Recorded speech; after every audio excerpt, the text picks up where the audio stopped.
Roseanne, anong nangyari? Tulog ulit kayo. Tulog ka.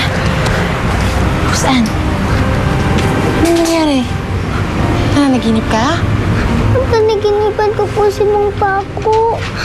Oh, Kinukuha nila raw po ako dito. ba't takot na takot ka? Tatay mo naman yun, di ba? Nakakatakot po kasi yung panaginip ko sa kanya eh.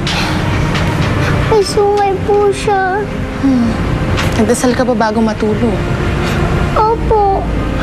Ako, Roseanne, kung ano-ano kasi iniisip mo eh. Mag-iba ka na lang ng pwesto mo, ha? Para wala nang masamang panaginip. Ha? Opo.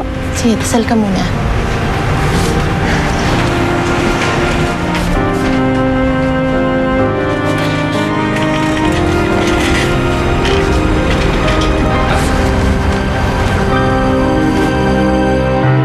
Remy? Remy? Chang, Uy! Ano ginagawa mo dyan? Humiga ka nga uli sa kama? Chang, kasi gabi na wala po si Eric eh. Baka na-traffic lang yon. Hayaan mo na, tatawagan ko. Basta humiga ka na lang sa kama. Sige na. Tinatawagan ko yung cellphone niya, hindi ko makontak. Tapos wala naman kong sumasagot dun sa gusto. Ikaw alam ko yung nasa isip mo, ha? Hoy, walang babae si Eric, ano? Baka mamaya dumaan lang yung kay Andre. Oh. Sige na, matulog ka na. Maya-maya nandito na yun, ha? Ako inaantok na, matutulog na ako, ha?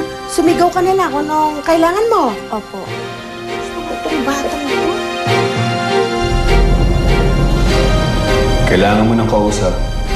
Bukas yung restaurant ko hanggang alas 11. Kaya alam mo naman kung saan ako nakatira eh.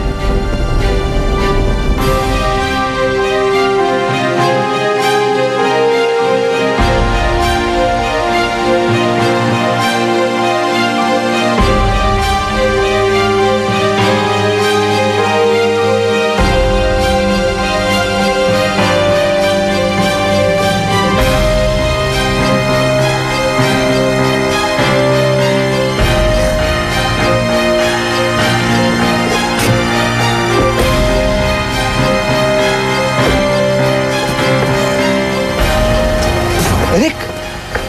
Oh! Ano nangyari? Ang sasakyan ko kinahanap. Ha?